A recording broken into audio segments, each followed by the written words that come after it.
Recently, on November 29th, Netflix announced that it was canceling Daredevil. Initially, I was angry, then I was sad. I went on YouTube, watched 3 videos about it by some of my favorite YouTubers, Jeremy Johns, Sean Chandler, and Austin Burke. They each had their own things to say about it, and I thought, I want to say something too. But I want mine to be different, so we're going to talk about it coming up.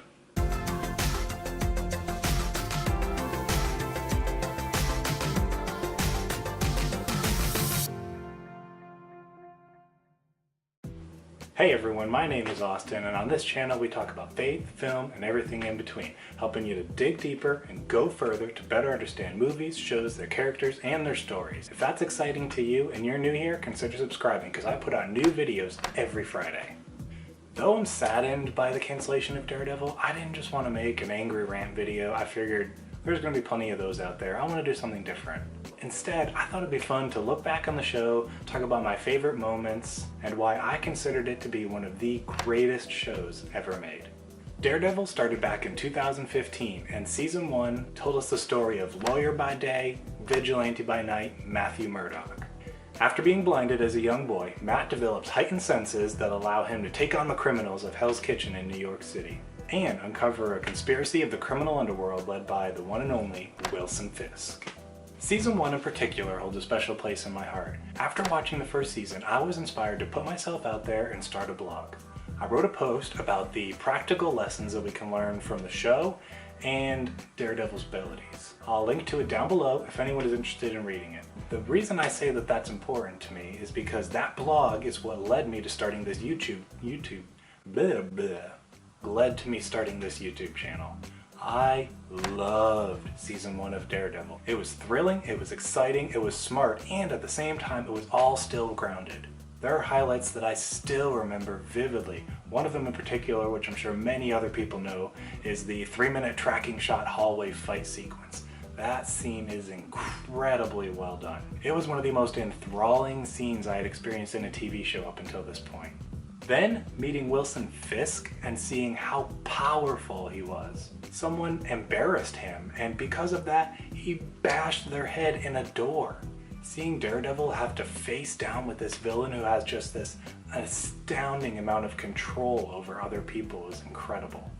Fisk also gave the character a good reason to get the armored suit that we see that's more traditional to the way it was in the comics as opposed to the black suit that he wears throughout most of season 1.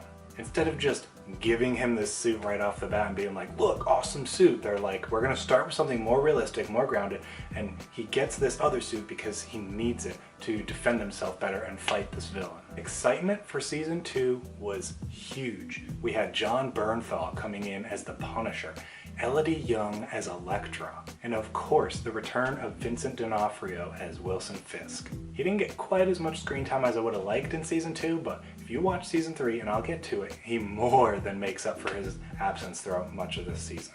Aspects of season 2 that I liked just as much, if not more than season 1, were definitely the Punisher. He was an incredibly deep character and an excellent addition to the show and was cast perfectly in my opinion. His character was so good he even ended up getting his own show. And then also bringing in of Elektra, and this gives us more insight to Matt's past, which I really liked.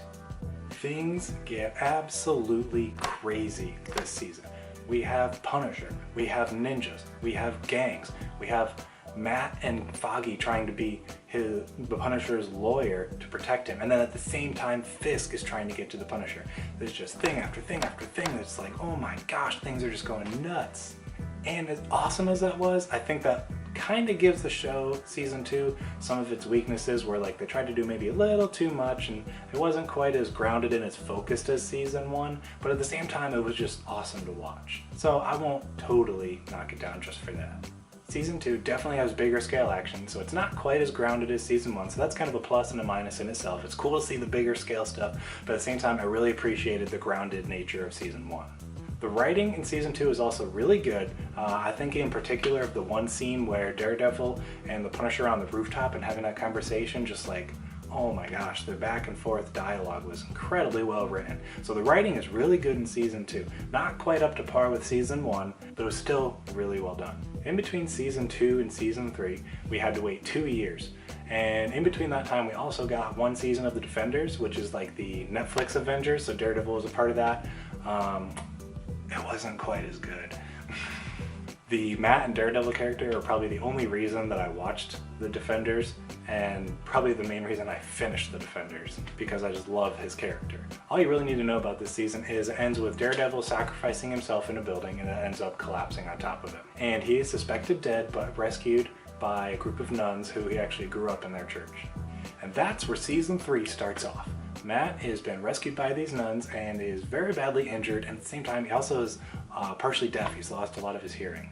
So I was ecstatic for the return of Daredevil for season 3. The marketing was incredible in my opinion. They heavily promoted the fact that Wilson Fisk is returning, and it was also going to be more grounded like season 1 was. They were bringing back the black suit and he was doing away with the armor.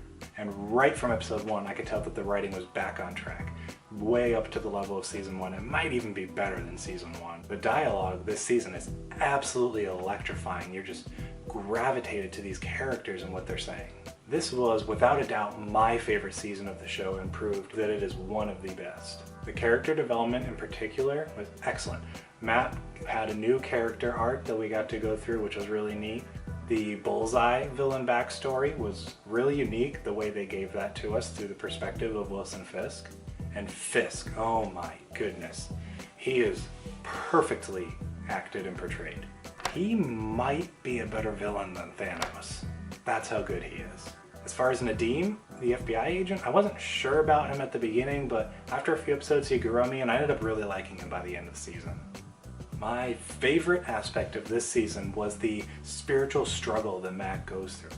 There was points in the season where I was like, am I watching a Christian show? That's how deep it gets. Now, if you don't know, Matt is a Catholic. He was raised that way, and they portray it at different points in the show, but it was definitely strongest in season 3. He really goes through a very difficult crisis of faith. There's points where he's doubting God's love and plan for him. And one of my favorite lines from the whole season was one of the conversations that he has with one of the nuns who's caring for him. He tells her, the father, the priest, that he's been kind of consoling with throughout season 1, 2, and 3 and has been a spiritual guide for him. He says that he once told him that God's plan is like a beautiful tapestry, and the tragedy of being human is that we only get to see it from the back, with all the ragged threads and muddy colors, and we only get a hint of the true beauty that would be revealed if we could see the whole pattern from the other side, and God does. Wow. Am I in church? Now, going from my favorite line to my favorite scene. My favorite scene is probably a lot of people's favorite scenes from this season, if not the entire show. The prison fight. Holy crap. An 11-minute tracking shot. No cuts, no doubles, one take. Multiple points in this scene, I'm just thinking it's gonna cut. Oh, it might cut here. Oh, maybe they swapped the body out here for the stunt double. Oh, we might get another cut here. But it just keeps going and building up that tension. Oh man, this show, it just keeps topping itself. Season 1 had that 3-minute tracking shot I mentioned. Season 2 had the hallway stairwell fight scene that was, I believe, 4 or 5 minutes. But this one, an 11-minute tracking shot fight scene that wasn't just fighting the whole time. They mixed in like dialogue conversations with this. So Matt's actor, Charlie Cox, he's going through this, he's fighting here, then they get to this one room, okay, now we're having a conversation, and he never swapped out for a stunt double. He did all of this. He's fighting, he stops, he talks, he picks up fighting again, he's getting dragged here, pulled there. Oh my gosh, this scene. The return of Wilson Fisk was worth every moment we had to wait for season 3. D'Onofrio is incredible. Like I said, this villain might be better than Thanos. I can't decide. And just like in season 1, they really turned it up a notch. You do not realize how powerful this character is until it is way too late. You think you're a step ahead? Pfft, He's 5 steps ahead of that. You think you're 3 steps ahead? He's probably 10 steps ahead of that. So, Daredevil, I cannot recommend this show enough. If you have not seen it before, you definitely need to do yourself a favor and go watch it. Even though it was just canceled, it's worth it.